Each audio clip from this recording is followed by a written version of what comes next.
Somebody read. ఈయన నజరేయుడైన యేసు అని వాడు విని దావీదు కుమారుడా యేసు నన్ను కరుణింపమని రైట్ చాలు. ఈ ఉదయకాల సమయంలో మరి దేవుని యొక్క సహాయం కొరకు మనము వచ్చి ఉన్నాము. ప్రియులారా, ఎవరైనా ఒకరు యేసుక్రీస్తు వారి గురించి చెప్తే మనకు అర్థమవుతుంది, లేకపోతే మనకై మనం తెలుసుకుంటే అర్థమవుతుంది. కొన్నిసార్లు మనకు అర్థం కాదు. మనకు తెలుసు ఒక వ్యక్తి మరి ఐథియోపియా ఒక వ్యక్తి కందాకే రాణి దగ్గర ఆర్థిక మంత్రిగా ఉన్నాడు. He was such a great position కదండి. స్టిల్ అతను యెరూషలేముకి వచ్చి అతను వెళ్తామన్నాడు. అది అపోస్తల కార్యం 8వ అధ్యాయం అంటే తీయాల్సిన అవసరం లేదు. అతను వెళ్తున్న సమయంలో అతను ఆ యొక్క యెషయా గ్రంథాన్ని చదువుతామన్నాడు. బతుకు తేబడిన గొర్రె పిల్లవలే అనే మాటలు చదువుతామన్నాడు, కానీ అతనికి అర్థం కావట్లేదు. He could not understand what he was reading. ఆ సమయంలో దేవుని యొక్క ఆత్మ పిలుపుని ప్రేరేపిస్తా ఉన్నది. ఈ ప్లీజ్ గో అండ్ విజిట్, అతన్ని మీరు దర్శించమని చెప్పినప్పుడు he ran away and accompanied with him. అతను కూర్చొని చెప్తున్నాడు, నువ్వు చదివేది నీకు అర్థమవుతుందంటే నాకు ఎవరైనా చెప్పకపోతే నాకు ఏ విధంగా తెలుస్తుందని చెప్పినప్పుడు వెంటనే ఆ లేఖనమును అనుసరించి అతనికి యేసుక్రీస్తుని గురించినటువంటి సువార్తని ప్రకటించాడు అనే మాటను అక్కడ మనము చూడగలుగుతాం. రైట్, ఇక్కడ మనం చూసిన సందర్భాన్ని మార్కు సువార్త 10వ అధ్యాయము 47వ వచనంలో ఈ మాట రాయబడి ఉన్నది.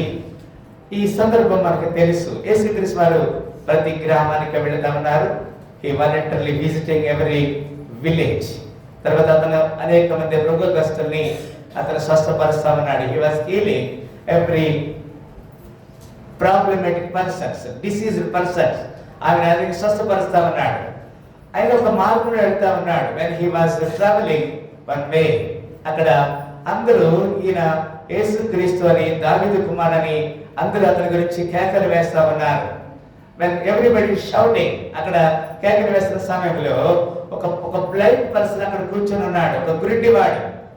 అతనికి ఏం అర్థం కావట్లేదు, ఏం జరుగుతుందో అతనికి తెలియట్లేదు. ఆ తెలియని సందర్భంలో ఈ ప్రజల యొక్క మాటలు అన్ని అర్థమవుతున్నాయి అతనికి. సంథింగ్ హ్యాపెన్స్, ఇక్కడ ఏం జరుగుతుంది అనే మాట అతను మనం చూస్తున్నాం అక్కడ కదండి. అక్కడ 46వ వచనం ఆ మాట రాయబడినది. రైట్, వారు ఎరికో పట్టణంలోకి వచ్చి ఆయన తన శిష్యులతోనూ తిమాయి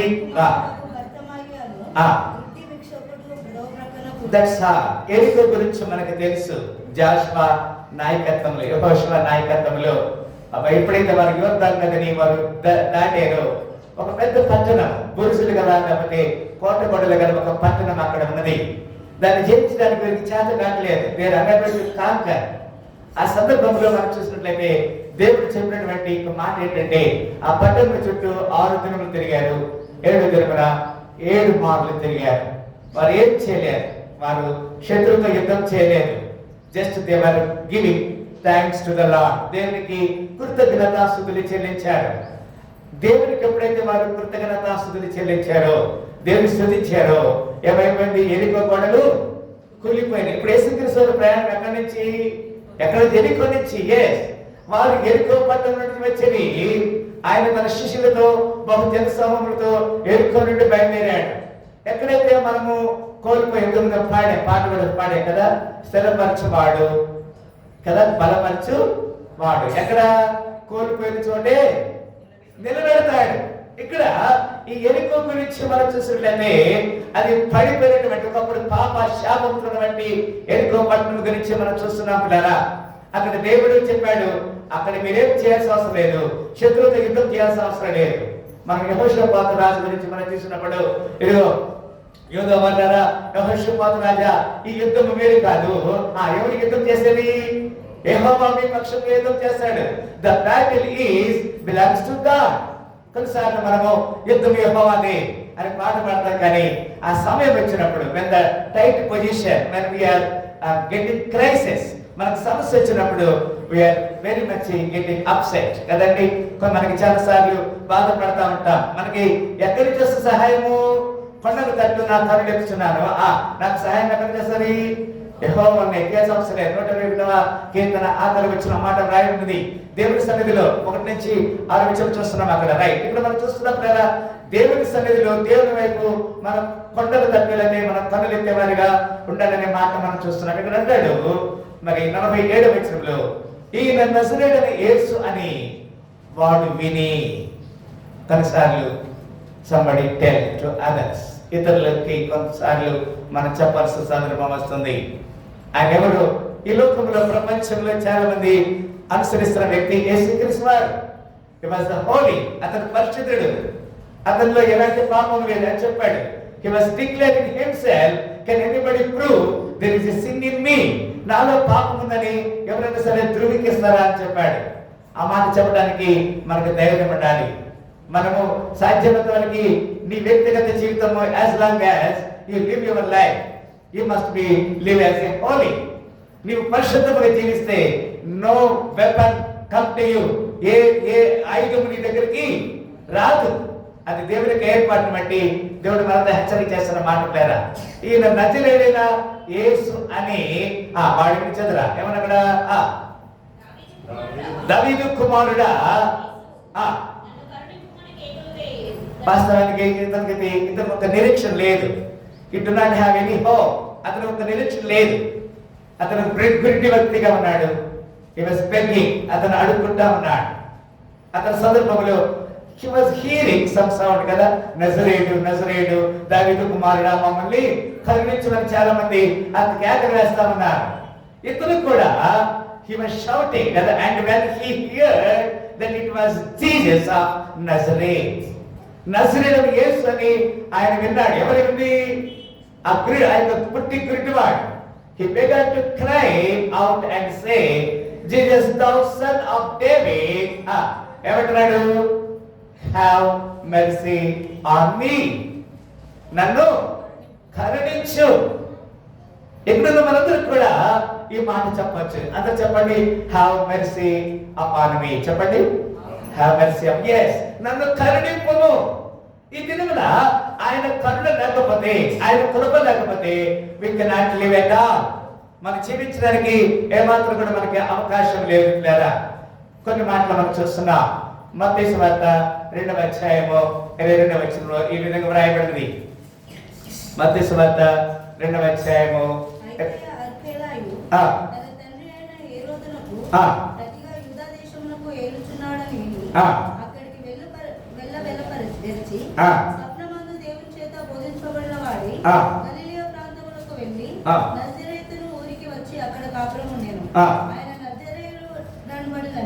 ప్రవక్తలు చెప్పిన మాట అక్కడ పుట్టినటువంటి గుడ్డి వ్యక్తి ఉంటున్నాడు కదా, నజరేయుడైన యేసు అని చెప్తున్నాడు. ఎందుకు ఈ నజరేయుడైన యేసు గురించి ఇంత ప్రాముఖ్యత ఉన్నదంటే, ఆయన ఏదైతే ప్రవక్తలు చెప్పారు కదండి, ఏమని చెప్తున్నారు? ప్రవక్తలు చెప్పిన మాట ఆయన నజరేయుడైన యేసు. నజరేతు నుంచి ఏమైనా రాగలరు కదా? Can anybody anything come out of the Nazareth? yes. అక్కడ ఒక చక్కని వ్యక్తి వస్తున్నాడు. ఎవరెవరు? ఇది ఈయన నజరేయుడైన యేసు. మత్తయి సువార్త 21:17లో ఈ 11లో ఈ విధంగా రాయబడినది. మత్తయి సువార్త 21:11లో ఈ విధంగా రాయబడినది. జన సమూహము ఈయన గలిలయలోని నజరేయుడకు ప్రవక్త యేసు అని చెప్పి. పిల్లరా, ప్రవక్త ఎక్కడి నుంచి వస్తాడు కదా?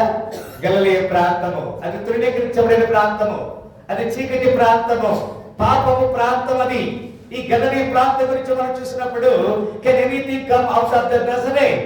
నజరేతు నుంచి ఏమైనా వస్తుందా అని చూస్తే yes, ప్రవక్త చెప్పినటువంటి ఒక ప్రవచనము ఇక్కడ నెరవేర్చబడుతున్నది. నజరేయుడు యేసు అటువంటి ప్రవక్త అక్కడ ఉంటున్నాడు.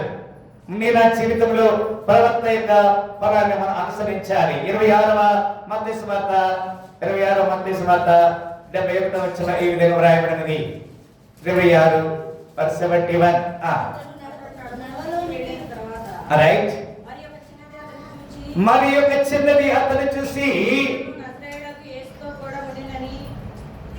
నజరేయుడగు యేసుతో కూడా ఉండెనని ఆ. అక్కడి వారితో ఇక్కడ ఒక చెప్పగా విషయం గమనించండి బ్రదర్. నజరేతు గురించి ఉన్నటువంటి విషయాన్ని ఇక్కడ నేను మీకు తెలియజేస్తున్నాను. The importance of the Nazareth కదండి. అతను నడవడానికి వెళ్ళిన తర్వాత మరి ఒక చిన్నది అందరూ చూసి వీడిని నజరేయుడగు యేసుతో కూడా ఉండేను. ఒక మాట గమనించాలి.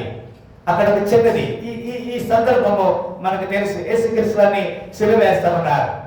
సిలువ వేస్తున్న సమయంలో యేసుక్రీస్తు వారు నాకు తెలియదని ఎన్నిసార్లు అబద్ధం ఆడతాడు పేతురు. అంతకుముందు వారందరూ కలిసి భోజనం చేస్తున్నారు.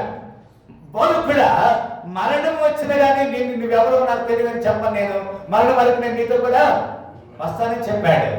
ఎవరు? పేతురు, who is the chief disciple, ముఖ్య ప్రవక్తగా ఉన్నటువంటి లేదా ముఖ్య శిష్యులుగా ఉన్నటువంటి ఒక వ్యక్తి అంటున్నాడు. యేసుక్రీస్తు వారు చెప్పారు, ఈరోజు నీవు ముమ్మారు అబద్ధం ఆడిన తర్వాతే ఎవరికి వస్తారు? హౌ గ్రేట్ కదండి. ఎంత చక్కని దేవుడు మన దేవుడు. నువ్వు ఏం చేయబోతున్నావో నీ గురించి, నీ హృదయ రహస్యాలు ఎవరికి తెలుసు? దేవునికి తెలుసు. బోధకుడా, నీతో ప్రాణం పెడతానికి నేను సిద్ధంగా ఉన్నానని చెప్పాడు. కానీ యేసుక్రీస్తు వారు పేతురు గురించి చెప్తున్నాడు, tonight you may deny 3 times, then cock will be crow. కదండి, 3 సార్లు అబద్ధపడిన తర్వాత వస్తుంది. ఒక చిన్నది గమనించండి. ఆయన చలి కాసుకుంటున్నాడు కదండి. ఆ నడవలో అంటాడు కదా, నడవ అంటే త్రోవ. And when he was gone out of into the porch, another maid saw him and said unto them that were there, this fellow was also with Jesus of Nazareth. అబ్బా, ఎంత చక్కని మాట ఇది కదండి. She was identified, Peter is with Jesus. ఆ పేతురు యేసుక్రీస్తు వారితో ఉన్నాడని. ఇక్కడ ఉన్న నీవు నేను మనందరం కూడా యేసుక్రీస్తు వారి శిష్యులమని, యేసుక్రీస్తు వారిని అనుసరిస్తున్నామని కెన్ ఎనీబడీ ఐడెంటిఫై? మీరు నన్ను ఎవరైనా గుర్తిస్తున్నారా? ఇక్కడ ఒక చిన్నది పేతురుని గుర్తిస్తా ఉన్నది, ఆయన నజరేయుడైన యేసుతో ఉన్నాడని. లేదా ఈ ఉదయకాల సమయంలో నజరేతు నుంచి మరి ఎవరు వచ్చారంటే ఒక ప్రవక్త వచ్చాడు. నజరేతు గురించి ఆయన నజరేయుడైన యేసు అని కొంతమంది అతను గుర్తించారు. లూకాసు వార్త 4:16 ఈ విధంగా వ్రాయబడింది. లూకాసు వార్త 4:16 ఈ విధంగా వ్రాయబడింది. తరువాత ఆయన తాను పెరిగిన నజరేతు yes very good. తర్వాత ఆయన తాను పెరిగిన నజరేతునకు వచ్చెను. తన వాడుక చొప్పున విశ్రాంతి దినమందు సమాజ మందిరంలోనికి వెళ్ళి చదువుటకై నిలిచి ఉండగా ఆమె చెప్పిన హల్లెలూయా. ఇది ఒక చక్కని మాట. తర్వాత ఆయన తాను పెరిగిన నజరేతు అంట. దీన్ని మనం ఏం చెప్పచ్చు అంటే హోమ్ టౌన్ అని చెప్తాం కదండి. ఎక్కడైతే మనం పుట్టామో, ఎక్కడైతే మనం పెరిగామో దాన్ని హోమ్ టౌన్ అంటే. యేసుక్రీస్తు వారు పుట్టినది ఒకవేళ బెత్లెహేంలో కావచ్చు, యెరూషలేం దగ్గర. మరి యెరూషలేం బెత్లెహేంలో పుట్టాడు, కానీ ఆయన పెరిగిన మాత్రం ఎక్కడ? నజరేతులో. ఆయన నజరేతులో పెరిగాడు కాబట్టి అతను ఏమని చెప్తున్నారు? నజరేయుడని పిలుస్తా ఉన్నారు. యాజ్ యూజువల్ ఆయన ఒక ప్రాంత సందర్భంలో ఆయన సినగోగ్కి వెళ్ళాడు, సమాజ మందిరానికి వెళ్ళాడు. verse 17 చదవండి. ప్రవక్త అయిన యెషయా గ్రంథం ఆయన చేతికి ఇవ్వబడిన ఆయన గ్రంథం విప్పగా. ఇంతకు ముందు మరి ఆయన మరి అపోస్తలుల కార్యాలు 8వ అధ్యాయంలో కందక రాణి దగ్గర ఆర్థిక మంత్రిగా ఉన్న వ్యక్తి కూడా చదువుతున్న మాట్లాడి కదండి. ఆయన ఏమంటాడు అక్కడ? ఇగో మొదటి తేబడిన గొర్రె పిల్లవలే అంటాడు కదా. ఇక్కడే చూస్తున్నాము, యెషయా గ్రంథం చదువుతున్నాడు, ప్రభు ఆత్మ నా మీద ఉన్నది, బీదలకు సువార్త ప్రకటించుటకై ఆయన నన్ను అభిషేకం. ఆమె చెప్పండి హల్లెలూయా. చెరలో ఉన్న వారికి విడుదలను, గ్రిడ్డి వారికి, ఇప్పుడు గ్రిడ్డి వారి గురించి ఇక్కడ మనం చూస్తున్నాం. యేసుక్రీస్తు వారు ఆ మార్గంలో వెళ్తా ఉన్నాడు. One blind person called him నజరేయుడైన యేసు. Jesus the Nazarene. ఇక్కడ గ్రిడ్డి వారికి చూపు అనుగ్రహించడానికి, చెరలో ఉన్న వారికి విడుదల ప్రకటించడానికి. The Spirit of the Lord is upon me because He has anointed me to preach the gospel to the poor, and He has sent me to heal the broken heart. విరిగిపోయిన వారిని, నలిగిన వారిని, నలిగిన హృదయం గల వారిని He wants to heal. ఆయన స్వస్థపరచబోతున్నాడు. To preach deliverance to the captive, చెరలో ఉన్న వారికి విడుదల ప్రకటించడానికి, and recovery of the sight to the blind, గుడ్డి వారికి ఏం కలిగిస్తాడు? చూపు కలిగించడానికి. నీవు నేను మనందరం కూడా ఆత్మీయ గుడ్డితనంతో ఉంటే ఆయన వచ్చిన కారణము, the reason he came to the world to deliver you, నిన్ను నన్ను మనందరం కూడా విముక్తి చేయడానికి, విడుదల చేయడానికి. From where? ఎక్కడి నుంచి?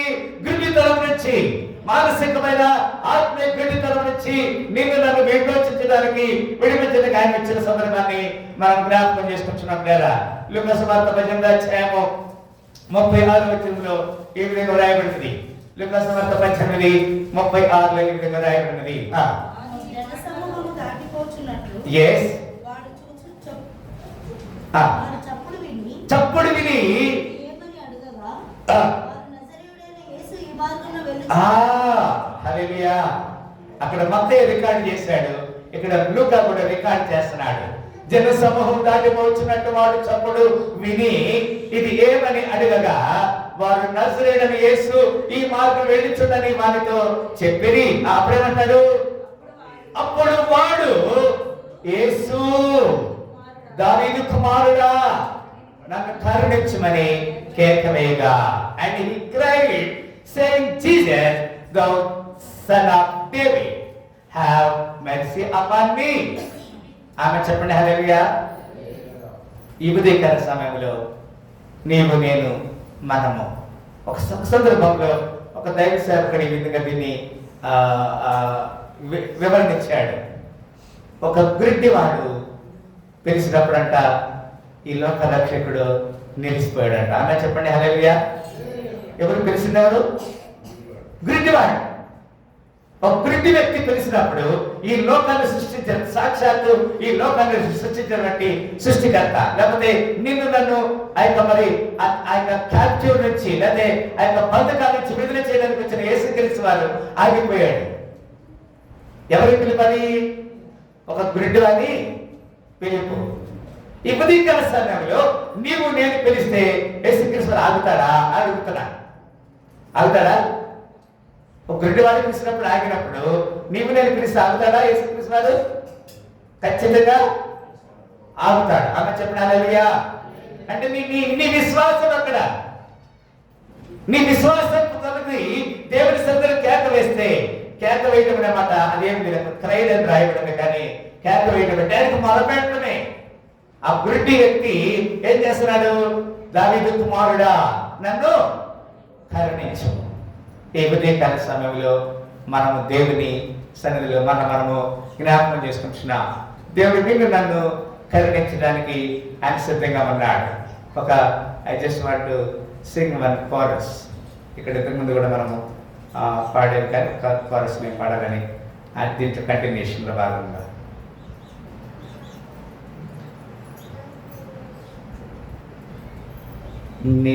నిష్కలంకరాలవు నీవని నీ ప్రియుడు నిన్ను మెచ్చని, కృపాతిశయము చే నీవు ఉల్లసించితివే. నిష్కలంకరాలవు నీవని నీ ప్రియుడు నిన్ను మెచ్చని, కృపాతిశయము చే నీవు ఉల్లసించితివే. దుష్టుల క్షేమము నీ కంటబడగా, మచ్చర పడకేమో మనసా. దుష్టుల క్షేమము నీ కంటబడగా, మచ్చర పడకేమో మనసా. మనసా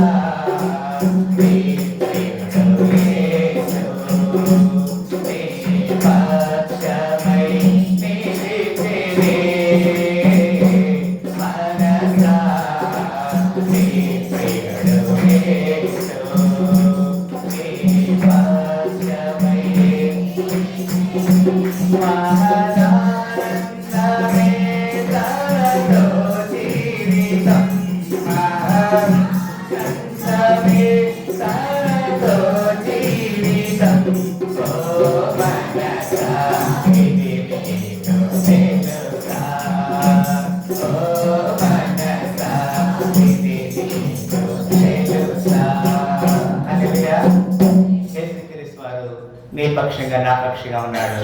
కొన్నిసార్లు మనకి ఏదైనా బాధ కలిగితే కదా, ఇక్కడ మనం చూస్తున్నాం, అక్కడే ఈ ఫస్ట్ స్టాండ్యాలో మొట్టమొదటి చరణంలో ఒక మాట రాయబడినది, ఉరుముల ధ్వనులన్నీ క్షణికమైనవే కదా, దిగులు చెందకే ఓ మనస. ఉరుముల ధ్వనులు అంటే కొన్నిసార్లు ఉరుములు వస్తూ ఉంటాయి, చోదనలు వస్తూ ఉంటాయి, బాధలు వస్తూ ఉంటాయి కదా.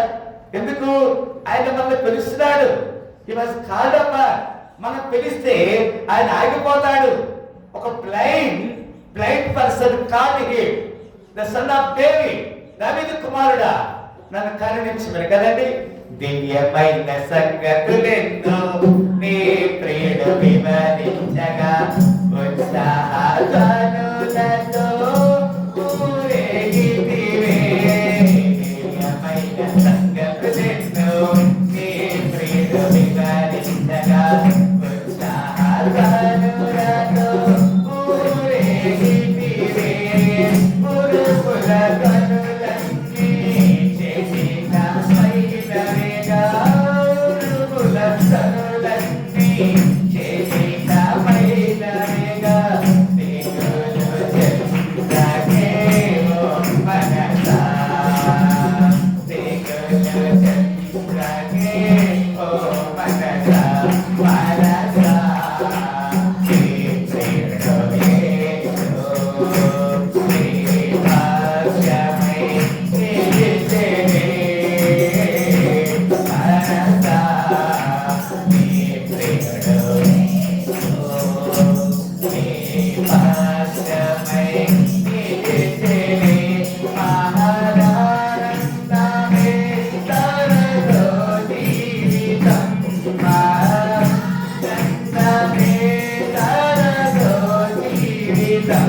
ఓ మనసా నిన్ను తెలుసా, ఓ మనసా నిన్ను.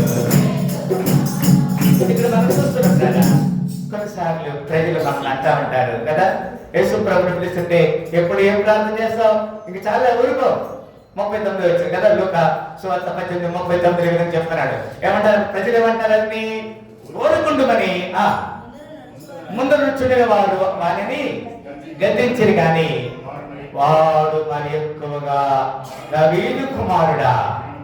అబ్బా ఎంత చక్కని మాట ఇది కదండి. కొన్నిసార్లు పీపుల్ మే అబ్జెక్టర్స్ కదా, కొంతమంది ప్రజలు మనల్ని అభ్యంతరపరుస్తూ ఉంటారు. ఏం ప్రార్థన చేస్తావు, నీ ప్రార్థన దేవుడు విన్నాడా? నో. ఇక్కడ గమనించారు పిల్లరా, ప్రజలు ఆ విధంగా మనల్ని they may be objecting us, మనల్ని ఆ విధంగా సొంత చేస్తూ ఉంటారు. మనం జాగ్రత్తగా ఉండాలి, మనం చాలా జాగ్రత్తగా ఉండాలని లేఖనం ద్వారా మనం హెచ్చరిక చేస్తున్నాడు. అక్కడ ఇంకొక మాట కూడా మనం చూస్తున్నాం లేదా, యోహాను సువార్త 1:46 జాన్ గాస్పెల్ చాప్టర్ 1. అందుకు నతనయేలు నజరేతులో నుండి చూడండి ప్రతి చక్ర మాట చెప్తున్నాడు. ఇక్కడ ఏమంటాడంటే యోహాను సువార్త 1:46 కదా, అందుకు నతనయేలు నజరేతులో నుండి మంచిదేదైనా రాగలదని ఆయన అడగగా వచ్చి చూడమని పిలుపుతో ఆయన ఆమె చెప్పండి హల్లెలూయా. And Nathanael said unto him, can there any good thing come out of the Nazareth? ఏదైనా మంచిది నజరేతు నుంచి వస్తుందా? ఇప్పుడు మనకు అర్థం కావాల్సింది, నజరేతు నుంచి ఏమొచ్చింది? ఇప్పుడు యేసుక్రీస్తు వారు వచ్చారు. There was a good thing come out of the Nazareth. నజరేతు నుంచి ఒక మంచిది వచ్చింది. మనం చూడగలుగుతున్నాం. ఇక్కడ దేవుని లేఖనము ఆ విధంగా తెలియజేస్తుంది. యోహాను సువార్త అక్కడే 7:41 7వ అధ్యాయము 41 ఈ విధంగా రాయబడినది. 7:41 7వ అధ్యాయం 41వ వచనంలో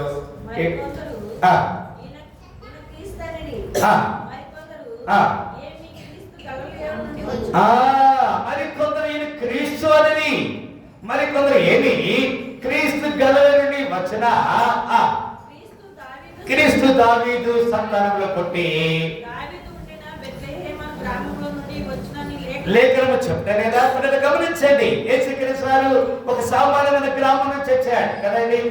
బెత్లెహేములో నుంచి ఏమైనా వస్తుందా అని మనం చూస్తున్నప్పుడు ఎస్ బెత్లెహేములో ఆయన జన్మించాడని లేఖనాన్ని కూడా ఇక్కడ మనము లేఖనానుసారంగా మనం చూస్తున్నాం. 50 అది కంటిన్యూ చేయాలి అక్కడ ఏమంటారా, కాబట్టి ఆయన గురించి జన సమూహంలో భేదం పుట్టేను, వారిలో కొందరు ఆయనను పట్టుకున్న తెలిసి కానీ ఎవడను ఆయనను పట్టుకునలేదు. మంచి కదరా. కాబట్టి ఆయన గురించి జన సమూహంలో భేదం పుట్టెను, వారిలో కొందరు ఆయనను పట్టుకున్న దర్శి కానీ ఎవడను ఆయనను పట్టుకునలేదు. రైట్, కంటిన్యూ చేయాలమ్మా. ఆ బంట్రోతులు ప్రధాన యాజకుల యొద్దకును పరిచర్యల యొద్దకును వచ్చినప్పుడు వారు ఎందుకు మీరు ఆయనను తీసుకుని రాలేదని అడగగా 52 చదవండి. 52 వచ్చి వారు నీవును గలిలయ వాడవా విచారించి చూడుము, గలిలయలో ఏ ప్రవక్తయు పుట్టడనేది. ఇక్కడ ఒక మాట గమనించండి. వాస్తవానికి ఈ సందర్భం మనకి ఏం తెలుస్తుందంటే యేసుక్రీస్తు వారి యొక్క జీవిత విశేషాలు తెలియజేస్తుంది. పేరా నీవు గలిలయ వాడవా, గలిలయ ప్రాంతంలోనే నజరేతున్నది, నజరేతు నుంచి ఏ ప్రవక్త పుట్టడనేది. వాస్తవానికి యెషయా ప్రవచనం చెప్పబడిన మాట మనం చూస్తున్నాం. నజరేతులో నుంచి యేసుక్రీస్తు వారు జన్మిస్తాడనే మాటని మనం చూడగలిగినాము. యోహాను సువార్త 19:19 రాయబడినది. యోహాను సువార్త 19:19 19 మరియు పిలాతు యూదుల రాజైన నజరేయుడగు యేసును పై విలాసము వ్రాయించి. ఇక్కడ ఒక మాట గమనించాలి. రోమా గవర్నమెంట్ వాస్తవానికి రోమీలు ఎవరిని కేర్ చేయరు, they do not care anybody. అక్కడ ఆ యొక్క పార్టియస్ పైలట్ పొంతి పిలాతు ఈ విధంగా రాస్తున్నాడు. And pilot write a title and put on him the cross, and the writing was Jesus of Nazareth. Jesus of Nazareth, the king of the Jews. అబ్బా, ఇది ఎంత చక్కని మాట. నజరేతు గురించి ఇక్కడ రాయబడినది. మరియు పిలాతు యూదుల రాజైన నజరేయుడగు యేసు అని పై విలాసము రాయించి సిలువ మీద పెట్టించారు కదా. అది రాయబడుతుంది కదా. ఏదైతే ఆయన మరి ఆ విలాసం లేదో దాన్ని ఇక నజరేయుడు యేసు యూదుల రాజు అనే మాటని ఆయన తెలియజేసిన సందర్భాన్ని మనం చూడగలుగుతున్నాం. అయ్యన్ ఆర్ఐ అని మాట రాయబడింది. ఇంటీరియర్ అయ్యన్ నజరే ఆర్ఐ రెక్స్ RINRI ఈజెస్ అది యాక్చువల్లీ గ్రీక్ తర్వాత మరి భాషలో ఆ రోజుల్లో రోమా సామ్రాజ్యం పరిపాలించబట్టి ఆ భాషలో రాయబడిన సందర్భం మనం చూస్తున్నాం. ఇక్కడ ఎందుకు ఈ మాట చెప్పారంటే నజరేయుడగు యేసు అనే విలాసము కదండి. యేసుక్రీస్తు వారు ఎక్కడ ఉంటాడు అంటే, ఫర్ ఎగ్జాంపుల్ మనం ఎవరి గురించి మనం చూసినప్పుడు మరి ముఖ్యమంత్రి గారు ఎక్కడ ఉంటారు అంటే సెక్రటరీ అని చూపిస్తారు కదా. అదే దట్ ఈస్ ద అడ్రస్. ఇప్పుడు యేసుక్రీస్తు వారు ఎక్కడ జన్మిస్తాడు అక్కడ రాయబడింది. ఏమని రాయబడిందంటే Jesus of Nazareth the king of the Jews. ఒక యూదుల రాజు అని అక్కడ రాయబడింది. ఇక్కడ అంటే ఒక ఒక ఒక అన్య జనులు యేసుక్రీస్తు వారిని ఈ యొక్క పిలాతు కూడా ప్రశ్న అడిగాడు. ఆర్ యు ఏ కింగ్, నీవు రాజువా అని అడిగాడు.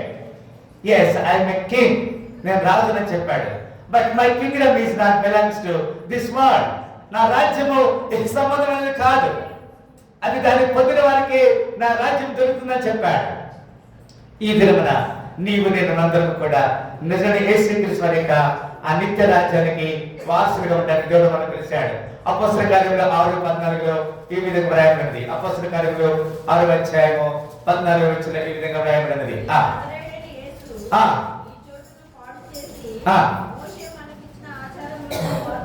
ఈ నజరేయుడైన యేసు, యేసుక్రీస్తు వారి గురించి ఎక్కడ ప్రొనౌన్స్ చేసినా wherever they are addressing about Jesus Christ, యేసుక్రీస్తు వారి గురించి చెప్పినప్పుడు ఆయన నజరేయుడైన యేసు అని చెప్తున్నారు కదండి. ఈ నజరేయుడైన యేసు ఈ చోటును పాడు చేసి మోషే మనకి ఇచ్చిన ఆచారము మార్చునని వీడు చెప్పగా మేము వింటిమన్నది. ఇక్కడ ఒక సభ జరుగుతాం కదా. ఎవరి గురించి? ఈ ఏదైతే ఎర్లీ ఆ యొక్క డిసైపుల్స్ ఉన్నారో, ఆదిలో ఉన్నటువంటి శిష్యులు, యేసుక్రీస్తు వారి అపోస్టల్స్ ఎవరైతే ఉన్నారో వారు అనేక అద్భుతాలు చేస్తా ఉన్నారు. They are doing so many miracles, wonders. వారు చేసిన అద్భుతాల్లో అందరూ కూడా యేసు ప్రభువునందు విశ్వాసం ఉంచుతున్నారు. అంతకుముందు యేసుక్రీస్తు వారు చెప్పారు, ఈ ప్లీజ్ ఈ దేవాలయాన్ని పడగొట్టండి, నేను 3 రోజుల్లో తిరిగి కడతా. ఆ మాట చెప్తున్నారు. సభలో కూర్చున్న వారందరూ అతని వైపు తేల్చి చూడగా అతని ముఖము ఎట్లా ఉందంట? దేవదూత ముఖమలే. మీరు గమనించండి, నిజంగా యేసుక్రీస్తు వారి గురించి స్టీఫెన్ సాక్ష్యం చెప్తా ఉన్నాడు. స్టెఫెన్ సాక్ష్యం చెప్తున్నాడు, నేను నా జీవితంలో నెమ్మది సమాధానం కలగడానికి యేసుక్రీస్తునందు విశ్వాసం ఉంచాలి. యెషయా 9:6 మనకు తెలియాల్సిన అవసరం లేదు కదా, అక్కడ ఒక మాట కనిపిస్తాను. ఎందుకంటే మంచి చూడండి ఒకసారి, యెషయా 9:6 తెలిసిన మాట అది కదా. ఎలాగా మనకి అక్కడ ఆయన గుణగణాల గురించి 9వ అధ్యాయంలో వ్రాయబడి ఉంటది. యెషయా రైట్